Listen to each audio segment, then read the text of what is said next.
తూర్పు గోదావరి జిల్లా నల్లజర్లలో టీడీపీ నాయకులు రెచ్చిపోయారు. అర్ధరాత్రి సమయంలో ఏపీ హోంమంత్రి గోపాలపురం అసెంబ్లీ అభ్యర్థి తానేటి వనిత బస శిబిరంపై దాడి చేశారు. ప్రచారం ముగించుకుని మాజీ జడ్పీటీసీ సుబ్రహ్మణ్యం ఇంటి దగ్గర రాత్రి భోజన విరామానికి ఆగారు తానేటి వనిత.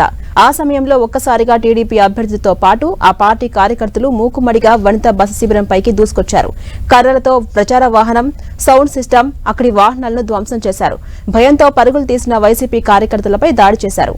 ఇక పోలీసు కానిస్టేబుల్ తోసుకుంటూ వచ్చి దాడి చేశారు టీడీపీ నాయకులు. ఈ దాడి ఘటనతో అక్కడ టెన్షన్ వాతావరణం కనిపించింది.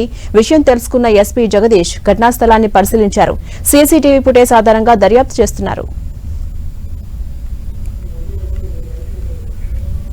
ఓటమి భయంతోనే తమపై దాడికి దిగారంటున్నారు తానేటి వనిత.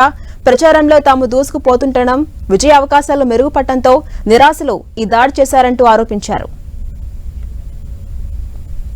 ప్రజలందరూ కూడా మమ్మల్ని ఆదరించడం, ప్రజల వైపు నుండి మాకు అంటే విన్నింగ్ కి మేము దగ్గరగా వెళ్తున్నామన్న విషయాన్ని వాళ్ళు తట్టుకోలేక, వాళ్ళు విన్నింగ్ కి దూరం అవుతున్నారన్న విషయాన్ని తట్టుకోలేక ఈ రోజున కడుపు మంటతో ఇక్కడ వచ్చి దాడి చేశారు. అసలు ఇక్కడ వాళ్ళు దాడి చేయడానికి సుబ్రహ్మణ్యం గారికి కానీ నాకు కానీ ఎటువంటి గొడవలు జరగలేదు వాళ్ళతో.